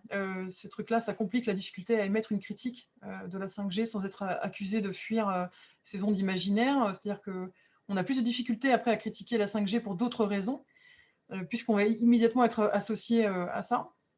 Donc en fait, les organisateurs, organisatrices des stands vegan, des vegan place, des festivals antispécistes ou autres événements animalistes peuvent cesser d'entretenir et d'amplifier cette confusion. À mon sens, si on veut que le public comprenne les questions d'éthique, hein, vraiment les intérêts des autres animaux qui sont défendus, il est souhaitable de ne pas entretenir nous-mêmes cette confusion-là. Il y a déjà beaucoup de confusion dans les médias en général, beaucoup de reportages à charge, et puis un petit peu à côté de la plaque sur le véganisme, on a beaucoup de mal à faire comprendre de quoi il s'agit réellement. C'est très, très compliqué. Je comprends que le grand public soit perdu avec ce qui est vraiment le véganisme ou l'antispécisme, et donc ça serait bien de ne pas entretenir nous-mêmes la confusion. Donc pour conclure cette présentation, je réinsiste à nouveau sur le fait que l'autodéfense intellectuelle, ce n'est pas une solution miracle, mais que c'est un ensemble d'outils qui demandent un travail perpétuel pour être mis en œuvre, rester en alerte et essayer de prendre en charge intellectuellement les informations auxquelles on est confronté à mesure qu'elles arrivent et qui demandent à être travaillées en permanence, hein.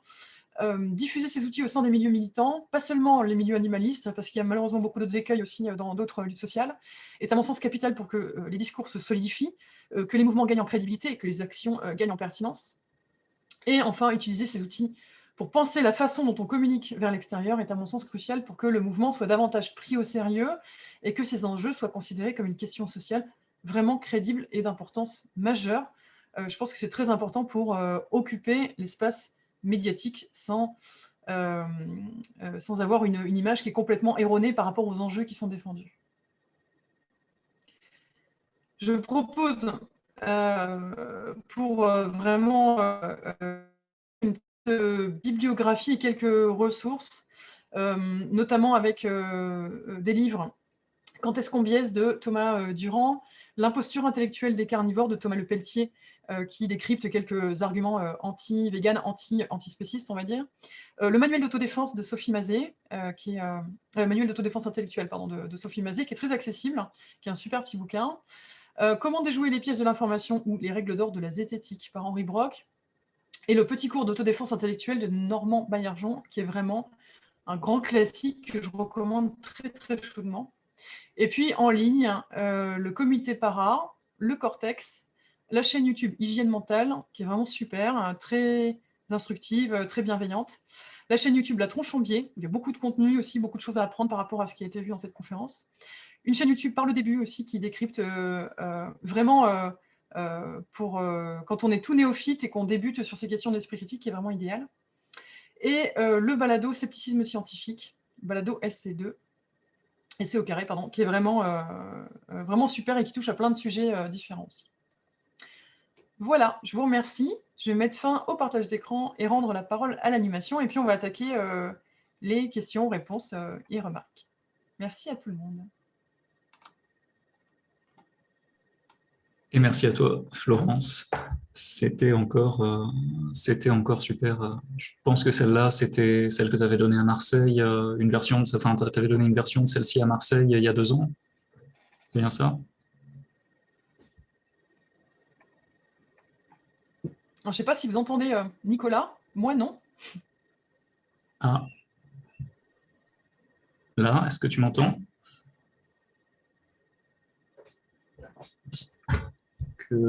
Est-ce que quelqu'un m'entend, pourrait le dire? Nous, d'accord. Ah, je ne l'entends pas, moi. Son son est coupé depuis la pause.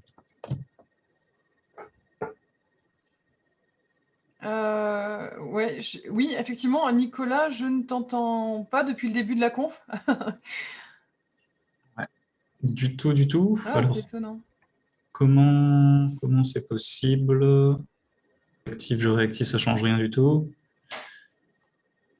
Alors. Comment ça peut se faire?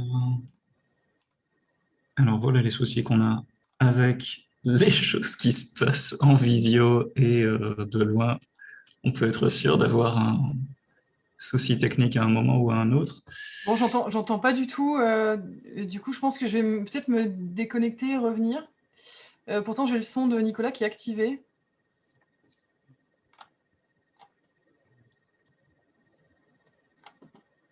Effectivement, c'est peut-être la meilleure solution.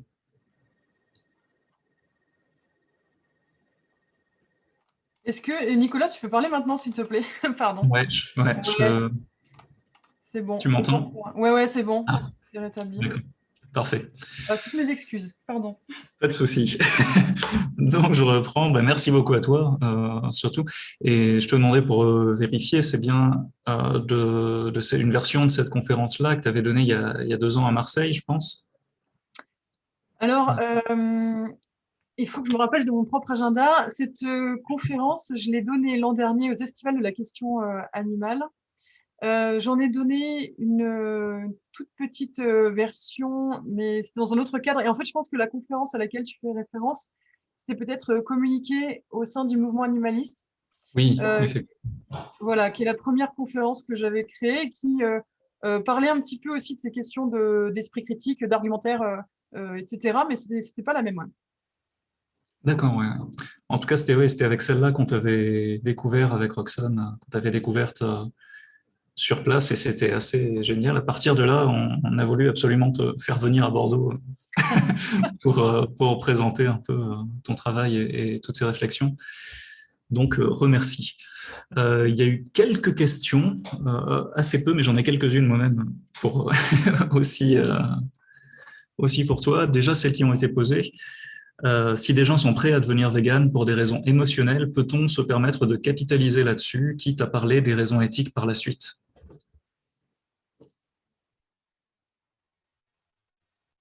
Alors, il faudrait détailler ce qu'on entend par capitaliser là-dessus. J'imagine, c'est David qui posait ça, et je crois qu'il Ouais, n'est plus là. Je pense que c'est pour dire que si les gens deviennent d'abord véganes et qu'ils sont finalement plus végétaliens et opposés à plein de choses, qu'il y a ensuite, une fois qu'ils sont déjà là-dedans, peut-être pouvoir renforcer, pouvoir parler de l'éthique pour ancrer tout ça. Mm. Ou est-ce qu'il y a des risques, est-ce qu'il y a des données là-dessus peut-être?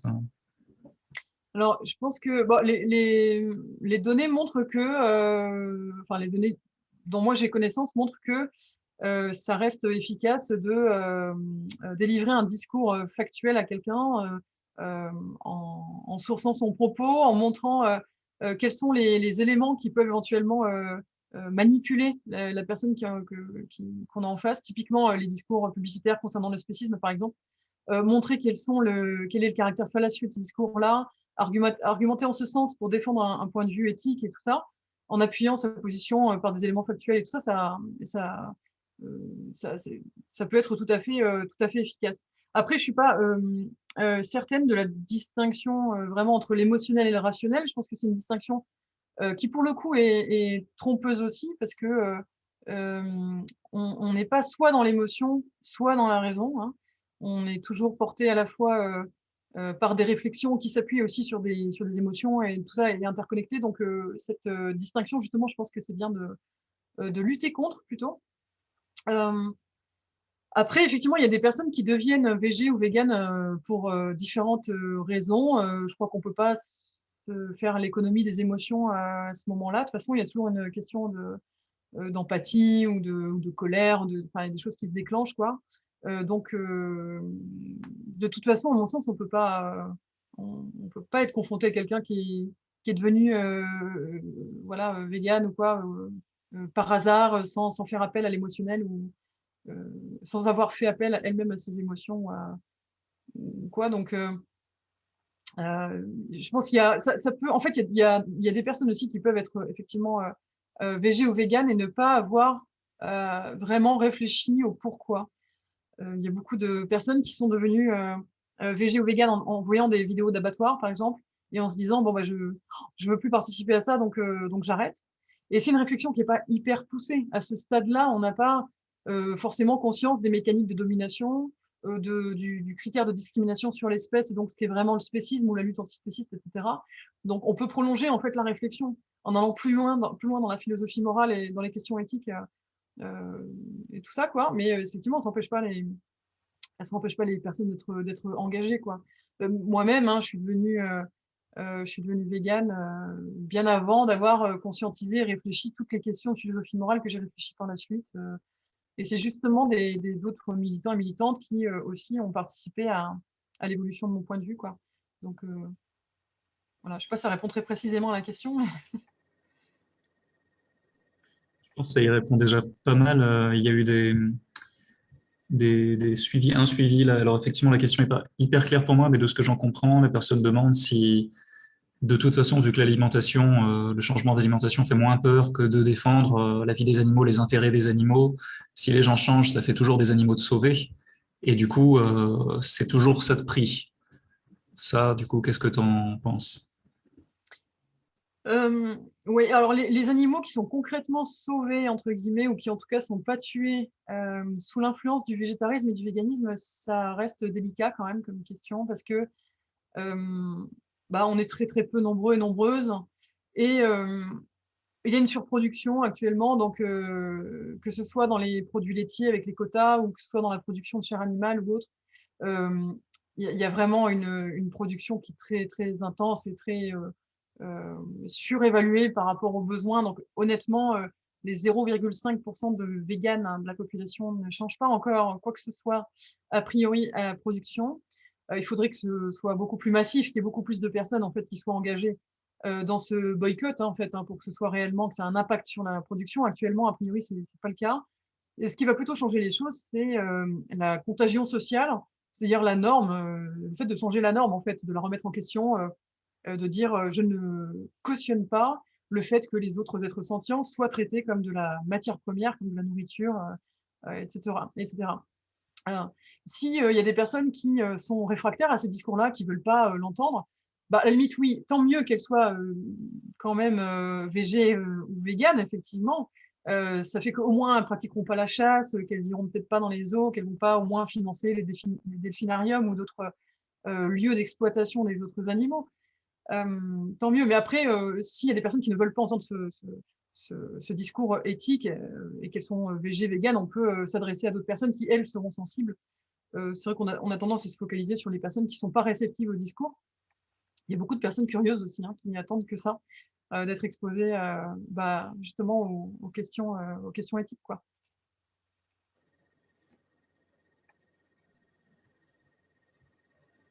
Et ouais, ouais, c'est vrai que c'est important de pas juste se laisser prendre par les gens qui n'écoutent pas. Mais on a plus tendance, on peut avoir plus tendance à se laisser accrocher par les défaites de ce côté-là, par les difficultés. On a une autre question qui arrive juste, qui est les invités des émissions de télé en France ou des lives internet sont en général beaucoup plus confus et passionnés. La personne cite Vincent Aubry sur TPMP ou sont frileux comme Sébastien Arsac sur Thinkerview. Et la personne demande, est-ce que tu as déjà assisté à des interventions de grande écoute, faciles à digérer pour des non-véganes? Est-ce qu'il y aurait un moyen de diffuser ces informations sans biais et plus factuelles et ce discours à une plus grande échelle? Alors, c'est vrai que, bon, de fait, dans les émissions de télé ou dans beaucoup d'autres supports médiatiques, il y a une exigence d'audience, donc de rentabilité, qui fait qu'effectivement, on va essayer de partir au clash, on va essayer de faire du buzz, on va essayer de générer de l'audience, et ce qui est très favorable à ça, c'est de créer des conditions nécessaires pour que tout parte au clash, tout soit très polarisé, que les gens se hurlent dessus, qu'il y ait beaucoup de confrontations directes, etc. C'est typiquement le modèle qui est promu par Touche pas à mon poste ou ce genre d'émission où vraiment l'objectif, c'est d'engendrer des revenus publicitaires en créant ces conditions-là qui sont très, très défavorables au débat construit. Donc c'est vrai que c'est quelque chose que je déplore moi aussi beaucoup et généralement, c'est vrai que c'est des personnalités plutôt bah ouais, un petit peu moins modérés ou moins dans la prudence, peut-être qui vont être préférentiellement invités. À mon sens, c'est vraiment un souci et ça contribue justement à la vision du véganisme ou de l'antispécisme. Ça contribue peut-être à une vision un peu, enfin, qui est pas très fine, quoi, pas très, dans le sens pas très nuancé. Et c'est un gros souci. Je pense qu'il y a peut-être des supports. Alors après, je trouve qu'il y a des personnalités qui s'expriment très bien dans des médias grand public et qui arrive quand même à contourner ce truc-là. Je pense aux interventions, par exemple, de Muriel Fusy, qui justement a été sur Touche pas à mon poste il n'y a pas longtemps, qui était, bon, c'est difficile hein, à regarder parce que voilà, c'est des personnes qui justement sont très posées, qui ont un discours qui est factuel, qui est rigoureux, voilà, mais c'est difficile de les énoncer parce que le plateau est tellement rempli de gens pleins de passion et de haine que voilà, c'est très courageux d'y aller, hein, honnêtement, c'est un peu s'envoyer au casse-pipe, quoi. Néanmoins, elle a fait une très bonne intervention, donc pour moi, c'est un exemple de discours public qui est très bien mené. Je pense à Amandine Sanvicens aussi, la présidente de Paris Animaux qui, à chaque fois qu'elle intervient en public, a un discours qui est factuel, qui est bien documenté, qui est rigoureux d'un point de vue scientifique, qui est clair aussi dans les revendications qui sont portées. Brigitte Gauthier aussi, je pense, fait très bien le job, y compris quand elle est sur BFM TV, face à des intervenants plus ou moins hargneux aussi, quoi. Donc, malgré tout, je pense que ça reste possible hein, et on le constate. C'est vrai que c'est pas la majorité forcément des interventions et c'est pas évident. Je pense que sur internet, il y a des choses à faire. Bah, c'est un peu ce qu'on a essayé de faire avec l'Université populaire de Bordeaux et ACTA justement jeudi, avec une conférence qui était pour le coup grand public et pas uniquement dédiée aux militants et aux militantes. Mais je pense qu'il y a vraiment un intérêt effectivement majeur à s'adresser au grand public et à pas rester dans l'entre-soi, à pas rester dans des bulles comme ça, et à diversifier son audience. Je pense que Internet, c'est une bonne chose pour ça, qu'il faut créer des podcasts, il faut bah, voilà, élargir son horizon et ses interventions. C'est pas forcément facile quand on est très nuancé, prudent et prudente, quand on admet qu'on ne sait pas les choses et tout ça. C'est pas des discours qui sont très porteurs quoi, pour les médias, mais il y a des choses qui se font déjà, il y a des personnes qui sont très bien, je pense, et voilà, faut promouvoir des initiatives. Comme par exemple, effectivement, ta venue et tes interventions ici. Je veux dire, si les gens veulent voilà, avoir diffusé tout ça à plus grande échelle, il y aura les vidéos, il y a la vidéo de jeudi, qui est peut-être d'ailleurs plus adaptée à diffuser à grande échelle que celle-ci, comme ça, encore que. Et celle-là, elle peut déjà être partagée largement. C'est déjà une possibilité. Il y a tout un tas de contenus sur Internet comme ça. Et les podcasts, j'ai mis Nombi dans le chat. Si les gens veulent aller voir, il y a notamment des podcasts de Florence sur Nombi Radio, comme ça. Alors, on avait une autre question qui était, est-ce que l'approche de l'altruisme efficace peut-elle bénéficier au mouvement antispéciste? Peut-être besoin de définir l'altruisme efficace avant ça. Oui, Oui, donc l'altruisme efficace, c'est effectivement un mouvement. Alors, en l'occurrence, il y a l'association Altruisme Efficace France, en France, du coup. C'est un mouvement qui promeut une approche donc de l'altruisme et donc de toutes les actions qui sont dirigées vers le bien commun. C'est une approche qui est basée sur le fait de disposer de données factuelles et d'être le plus efficace possible, c'est-à-dire de dépenser un minimum de ressources pour un maximum de biens communs. En l'occurrence, il y a plein de critères qui sont pris en compte pour estimer, évaluer la pertinence que peut avoir une action. L'idée, c'est aussi ça rejoint un petit peu ce que je disais dans la conférence, de pas forcément se fier à nos intuitions, mais plutôt de se fier à des données qui sont solides pour prendre des décisions qui vraiment bénéficieront au plus grand nombre et de la manière la plus pertinente, quoi. Typiquement, il y a un exemple qui est souvent repris, il me semble, pour quand on évoque l'altruisme efficace en ce qui concerne les droits humains. C'est qu'on pourrait se dire, tiens, si on veut agir pour la santé des enfants dans tel pays, où la santé des enfants est très menacée, etc., on peut se dire, tiens, ce qu'on va faire comme action, c'est payer plein de médicaments et les envoyer sur place. Et en fait, on se rend compte qu'avec les données disponibles, le plus efficace pour prendre en charge et promouvoir améliorer la santé des enfants, c'est pas de leur envoyer des médicaments, mais c'est de promouvoir la scolarité et de développer l'éducation sur place, en fait. Parce que des enfants éduqués et tout ça ont moins de soucis par ailleurs, et promouvoir l'éducation permet d'avoir des sociétés moins violentes, tout ça. Enfin voilà. L'exemple n'est peut-être pas hyper précis, donc il ne faut pas hésiter à aller voir sur le site d'Altruisme Efficace pour que ce soit plus détaillé, plus juste. Mais en tout cas, c'est une illustration pour montrer que parfois nos intuitions peuvent être un petit peu trompeuses. Dans ce cadre-là, je pense que l'altruisme efficace, les principes de l'altruisme efficace peuvent être vraiment utiles pour le mouvement animaliste, en effet. C'est des questions liées à l'efficacité, je pense qu'il faut se poser. Des fois, alors on a un biais par rapport à ça, c'est qu'on a tendance à penser que quelqu'un qui donne spontanément, sans compter pour une cause X ou Y, eh ben, elle est désintéressée, que c'est super. Voilà. Et on a tendance des fois à penser qu'une personne qui calcule vraiment à qui elle donne, pourquoi, combien, dans quel cadre, et pour être le plus efficace possible, ben, cette personne-là va être moins bien perçue, en fait, bizarrement. Donc, il faut faire attention à ce biais-là. C'est pas une mauvaise chose de calculer ce qu'on donne ou comment pour avoir un impact le plus positif possible, en fait. Donc, je pense que oui, c'est une chose qui peut être prise en compte dans les mouvements animalistes d'une manière générale. Ouais. Je pense que c'est positif. Et du coup, là, c'est juste une question de moi, mais je pense que la plupart des gens se la posent comme ça. Qu'est-ce qui est efficace comme action? Enfin, de quoi est-ce qu'on sait que c'est efficace comme action ou sur quoi est-ce qu'on a des doutes? Tu parlais tout à l'heure des peluches et des déguisements comme ça mignons qui seraient pas efficaces justement pour d'autres raisons. Est-ce qu'on a des idées de ce qui est concrètement efficace, de ce qui peut être fait? Alors, je pense qu'on manque cruellement de données à ce sujet. C'est un peu un des objets d'un pôle de travail justement du projet Méduse, c'est de pouvoir analyser des données correspondant à la réception, notamment médiatique, la réception publique de certaines actions et de voir ce qui en ressort d'un point de vue communicationnel, d'un point de vue médiatique, etc. Mais pas seulement, c'est de voir aussi l'impact global et tout ça. Je pense qu'on n'a pas assez de données pour savoir vraiment ce qui peut être qualifié d'efficace. Voilà, donc c'est très compliqué de répondre à cette question.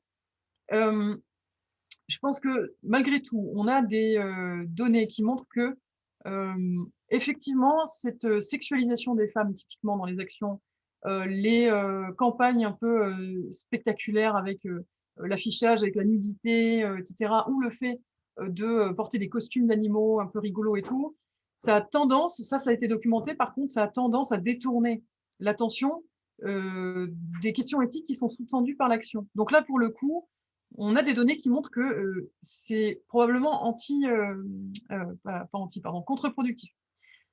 Donc ça, je pense qu'il faut le prendre en compte. Après, pour le reste, je pense qu'il faut être très humble aussi avec l'efficacité des actions. À titre personnel, je serais bien ennuyée si je devais calculer quel impact a aujourd'hui le fait de filmer ce qui se passe dans les abattoirs et de le montrer au public. J'aurais plutôt tendance à dire que c'est une bonne chose puisque ça permet l'émancipation intellectuelle des gens, ça permet de contrecarrer une opacité qui est quand même, à mon sens, assez scandaleuse quand on sait que voilà, tout est caché, tout est dissimulé, alors que on est en train de parler de 3 millions d'animaux terrestres par jour. rien qu'en France. À mon sens, c'est indispensable de montrer ça, ne serait-ce que pour que les gens aient accès à une information globale exhaustive, si c'est possible, de ce qui se passe avec les autres animaux, et donc pour faire des choix éclairés. Je pense que l'éducation, de toute façon, elle est importante pour changer les normes. Je pense que les exercices, justement, liés à l'esprit critique, tout ce qui est lié au debunk, au fait de montrer les manipulations publicitaires, comme j'en parlais jeudi aussi, tout ce qui consiste à montrer que les discours qu'on a sur les autres animaux sont systématiquement biaisés, que leur richesse mentale est complètement niée, que parfois même leur capacité à souffrir est niée. Tous les discours qui permettent de rétablir un petit peu la réalité, de montrer comment ça se passe vraiment, de débunker ces fake news, là, cette désinformation. Tout ça, je pense que c'est utile quand même pour changer les normes. Visiblement, c'est le cas parce que depuis une dizaine d'années, même depuis 5-6 ans, ça a vraiment, vraiment changé dans l'espace médiatique et tout. On voit que la question animale, c'est quand même relativement imposée. On voit qu'il y a quand même plus grand monde qui défend l'idée que les autres animaux ne souffrent pas, à part certaines personnes qui ont spécifiquement un conflit d'intérêt avec l'exploitation des autres animaux. Voilà, mais donc je pense que l'éducation, le fait de débunker, de sensibiliser, voilà, de démystifier, hein, tout ça, visiblement, ça fait changer les choses, ça fait changer les représentations mentales qu'on a des autres animaux. Et après, je sais pas, pour des actions un peu plus musclées, lancer des pavés dans les vitrines des boucheries, par exemple. C'est pas des actions qui sont majoritaires hein, au sein du mouvement animaliste, hein, c'est vraiment même très, très, très marginal. C'est celles qui font presque le plus parler, par contre. De fait, je saurais pas dire. Je pense que c'est une conséquence négative à très court terme sur l'image du mouvement.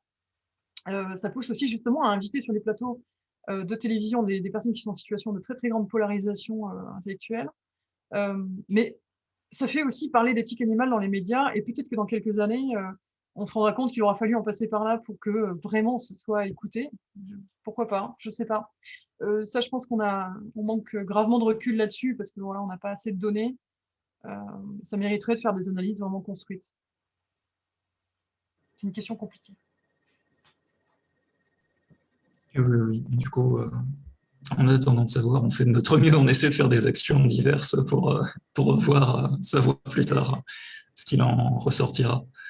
Et parmi les actions, parmi les choses, en tout cas, qu'on fait même individuellement, qu'est-ce que tu penses de ce dans quoi on peut se laisser prendre sur les réseaux sociaux, typiquement, quand on va avoir des gens qui vont réagir, et des fois, je sais que ça m'est arrivé pendant toute une époque et de temps en temps encore, et je vois que ça arrive à beaucoup de gens, de répondre, d'aller dans les débats et de faire des débats avec des fois des pavés énormes. Est-ce que c'est quelque chose qui concrètement aurait eu une efficacité peut-être? Est-ce que c'est quelque chose qu'il vaut mieux éviter? Je sais, moi, personnellement, j'évite maintenant pour des raisons de santé mentale personnelle, mais peut-être que pour d'autres, il n'y a pas du tout cette question-là. Qu'est-ce que tu en penses? Alors, je pense que c'est comme tout principe de communication, ça va dépendre du contexte, hein, ça va dépendre de la cible. C'est-à-dire qu'il faut aussi essayer de se dégager de l'idée, je pense que n'importe quel moyen va être efficace dans n'importe quelle situation. On a tendance à croire que n'importe quelle démarche de communication va être efficace, quel que soit le contexte, mais en fait, non, il faut vraiment adapter sa communication au contexte, à la cible, etc. Donc, c'est très, très variable en fonction du contexte. Je pense que ça peut avoir une utilité de montrer sa désapprobation sous une publication Facebook, par exemple, qui promeut, je sais pas, la consommation de foie gras, disons, un article de presse qui est publié sur un journal sur Facebook.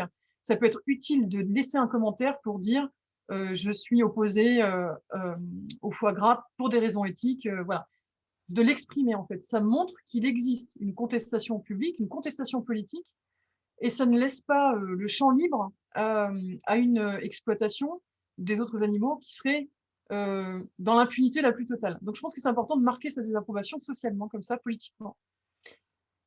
Je pense qu'ensuite, ça a ses limites, et que si, une fois qu'on a fait ça, on commence à avoir des commentaires de personnes qui sont pro-foie gras et qui veulent défendre absolument le foie gras, ça commence à perdre de son intérêt certainement de répondre en interpersonnel directement à la personne en essayant d'argumenter, puis de contre-argumenter, puis d'argumenter, puis de contre-argumenter, etc., etc., et de se perdre dans les sous-commentaires de Facebook.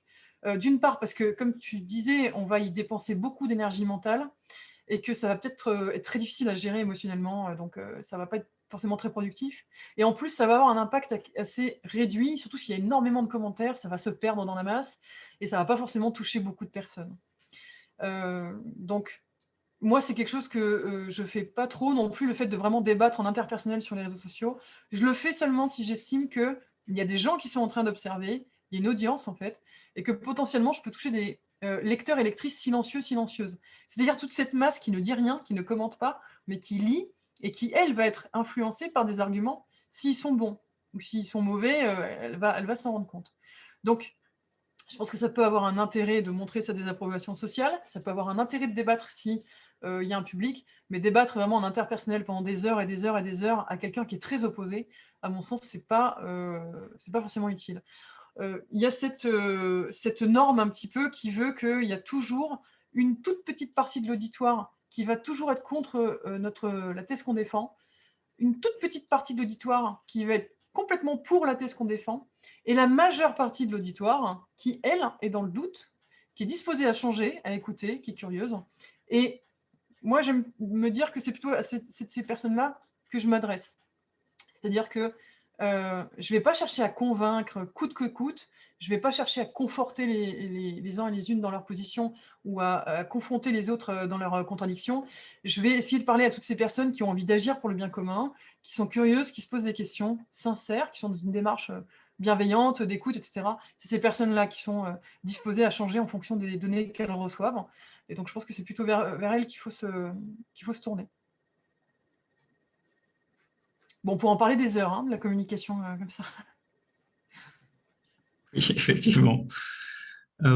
J'aurais juste, avant peut-être une dernière question, n'hésitez pas les gens à poster vos questions si vous en avez aussi. J'aurais juste une petite remarque sur le côté l'utilisation du naturel, parce que du coup, il y a un domaine pour moi où ça peut être pertinent d'avoir ce mot-là, c'est le domaine des cosmétiques, dans le sens où actuellement, les tests d'ingrédients de cosmétiques qui sont faits sur les animaux, il n'y en a pas concernant les ingrédients dits naturels, les ingrédients qui ne sont pas de synthèse, tout ça, alors que ce qui reste comme gros problème pour les cosmétiques dans l'Union européenne, c'est le règlement REACH, mais c'est un règlement qui concerne les tests des produits chimiques, des produits de synthèse, des ingrédients comme ça. Ce qui fait qu'en fait, quand on voit cosmétiques naturels, et si c'est voilà, que uniquement des ingrédients dits naturels, on peut être sûr que ça n'a jamais, que tous ces ingrédients-là n'ont pas été testés sur les animaux pour la mise en vente du cosmétique en question. Dans ce cadre-là, même si le mot naturel me hérisse le poil de manière générale, il peut être pertinent pour ça, pour trouver ce côté-là, quoi, même si c'est encore un nid de guêpe, ces questions de cosmétique avec l'expérimentation animale, où c'est difficile de s'y retrouver. Mais voilà. Ouais, Euh, oui, pardon. vas-y. Sur ce type de produit, alors effectivement, ça peut être utile en tant que militant, militante, en tant que végane, effectivement, pour se repérer. Voilà, ça peut être pratique, mais du coup, c'est un argument par ricochet, quoi. Enfin, en tout cas, c'est pas vraiment le critère de naturalité qui dit que le produit correspond à ce qu'on recherche, c'est ce qui est induit par l'appellation cosmétique naturelle. D'ailleurs, il me semble que c'est pareil pour les vins naturels. Les vins qui sont certifiés vins naturels, il me semble que ce sont des vins qui ne sont pas filtrés et qui, du coup, ne risquent pas de se retrouver filtrés par des produits d'origine animale. À confirmer, hein, il me semble que c'est le cas. Donc, effectivement, ça peut servir d'indicateur pour des personnes qui cherchent ce type de produit qui n'implique pas d'autres animaux dans le processus. Mais bon, c'est vrai que c'est pas un critère en soi, quoi. C'est un critère par extension, j'ai envie de dire. Mais bon, je pense qu'on est d'accord sur cette question. Ouais, mais c'est un bon ajout. Effectivement, j'avais pas précisé ça, mais effectivement, oui, c'est pas mal. Et on a quelqu'un qui non, là, ces produits devraient pas plutôt disposer d'un label du type non testé sur les animaux. Ça existe, ces labels. Ça peut être compliqué. Ça dépend lesquels. Ça dépend des. Je sais pas exactement comment ils font ça. Peut-être que ça coûterait plus cher aux marques de faire ça que de ne rien marquer à la limite. Donc c'est toujours les labels, c'est toujours des questions un peu complexe. Dans tous les cas, la loi européenne de base interdit les tests des cosmétiques et des ingrédients cosmétiques des produits vendus dans l'Union européenne, même s'il y a plein d'exceptions liées à plein de choses encore aujourd'hui. Mais ça se résout. Alors peut-être si tu veux, clore, parce que je vois, on avait marqué 18h15, je crois, pour la fin de... Ou alors, j'ai toujours pas le... 18h15, fin de la conférence, et puis 15 minutes de questions. Donc, on a 8 minutes de plus que prévu, mais il n'y a pas de, bon, y a pas de souci, quoi. Ouais. Si peut-être tu veux présenter le projet Méduse de manière un peu plus complète, puisqu'on l'a mentionné quelques fois, si tu veux en dire deux mots. Bah, pourquoi pas, merci du coup. Bah, effectivement, alors le projet Méduse, c'est un mouvement sentientiste, donc c'est un mouvement qui globalement défend les intérêts des autres êtres sentients. Il a été fondé il y a un peu plus d'un an et demi maintenant, et c'est un mouvement qui est à la fois donc présent sur les réseaux sociaux, hein, Facebook, Twitter, etc., mais qui, pour s'organiser, utilise beaucoup Discord, qui est à la base un logiciel qui est conçu pour les gamers et gameuses, pour jouer aux jeux vidéo, et qui en fait est devenu un outil d'organisation politique assez utilisé en fait par plein de formations politiques et militantes. En l'occurrence, l'idée avec le projet Méduse, c'est de mutualiser les compétences et les efforts pour atteindre un objectif qui est de promouvoir la prise en compte de la sentience, donc le prise en compte du fait qu'il y a des individus qui ressentent des expériences négatives et positives. Il s'est créé sur le constat que malheureusement dans les milieux dits militants, il y a beaucoup d'écueils justement liés à certaines des questions que j'ai évoquées là aujourd'hui et jeudi, à savoir beaucoup d'attachement parfois aux pseudosciences, beaucoup de discours qui manquent un petit peu de rigueur, et aussi un manque de bienveillance parfois entre les militants et militantes. Donc l'idée, c'était de se dire, on va monter un mouvement qui soit à la fois convergent, c'est-à-dire qu'on défend les intérêts de tous les êtres sentients, qu'ils soient animaux, non humains ou pas, hein, donc humains ou pas. Donc on va faire converger les luttes sociales avec une approche qui est basée sur l'esprit critique, donc sur une démarche qui se veut rigoureuse, qui se veut autocorrectrice dans l'auto-analyse. On va promouvoir aussi l'éducation populaire, c'est-à-dire que c'est pas forcément évident non plus en tant que militant et militante d'avoir accès à l'information, de savoir vraiment ce que c'est la sentience, ce que c'est la douleur, c'est quoi la philosophie morale. Voilà, donc mieux maîtriser les questions dont on parle aussi en tant que militant et militante, et avec une approche qui se veut non violente. Voilà, donc ça, ce sont des bases de la charte qui a été créée par le projet Méduse. Aujourd'hui, il y a plusieurs centaines de militants et de militantes qui travaillent ensemble dans une organisation qui est basée sur différents pôles de travail, où chacun et chacune peut apporter ses compétences en fonction de ses envies. Et il y a aussi un pan essentiel du projet Méduse, c'est le soutien entre militants et militantes, et la solidarité et l'entraide qu'on peut s'apporter. Parce que c'est quand même une tannée de militer, il faut bien le dire. Ça peut être très difficile psychologiquement, ça peut être très dur d'un point de vue affectif et émotionnel. Et donc le projet Méduse s'est aussi construit sur cette idée qu'on ne voulait plus laisser les militants et les militantes derrière, on voulait se soutenir mutuellement. Et donc il y a pas mal d'activités au sein du projet Méduse qui sont axées sur le fait de sociabiliser ensemble, de se retrouver, de discuter. Alors malheureusement, avec la pandémie qui est arrivée assez peu longtemps après la création du projet, on n'a pas pu se retrouver comme on voulait, faire des festivals en présentiel, des rencontres, etc. Ça avait bien démarré, il y a plein de rencontres qui sont faites, puis il y a la pandémie qui est arrivée. Mais en tout cas, on se retrouve surtout sur Discord, donc, pour discuter, se soutenir aussi. Et ça permet d'avoir cette espèce de culture mouvementiste, cette culture du prendre soin de soi aussi, voilà. Et de s'organiser en commun pour mettre à profit même une petite compétence, un petit savoir-faire, se sentir utile, savoir quoi rejoindre comme projet, etc. Donc voilà, j'invite toutes les personnes qui sont curieuses à rejoindre le projet. Il y a une session d'accueil à passer avant d'entrer dans le Discord. On fait ça pour protéger les militants et les militantes des éventuels trolls qui pourraient se manifester notamment, puis aussi pour apprendre à se connaître, apprendre le fonctionnement du projet qui est un petit peu costaud quoi, sur Discord.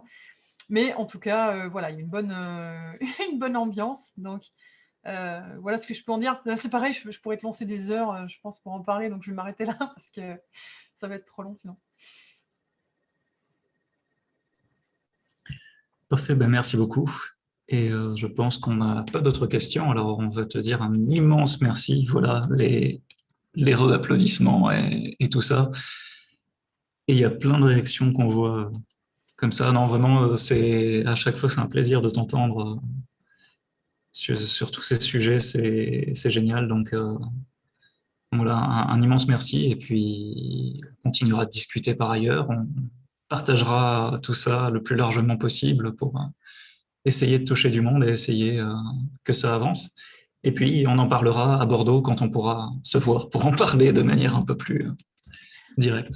Oui, bah, j'espère aussi qu'on aura l'occasion prochainement. En tout cas, bah, merci beaucoup encore à toi, Nicolas, pour ton accueil, à Maxime aussi, puis à ACTA quoi, pour l'organisation de cet événement. Je suis vraiment très contente d'avoir pu faire ce marathon de 3 conférences en 3 jours. Voilà, c'était bien. Je suis contente d'avoir bien pris ma B12 avant. En tout cas, merci beaucoup aussi aux personnes qui ont été présentes pour les interactions aussi. C'est pas pareil qu'en présentiel, mais c'est quand même sympa de pouvoir échanger comme ça après. Et puis, bah, juste, j'adresse un grand soutien à toutes les personnes qui, bah, alors, on vit tous en pleine pandémie là, mais qui ont des difficultés par rapport au fait qu'il y ait le couvre-feu, le confinement, toutes ces mesures-là, et puis par rapport à la santé aussi, tout ça, c'est pas forcément évident. Donc, un grand soutien à tout le monde dans cette période qui est pas évidente. Et merci beaucoup encore à tous et à toutes.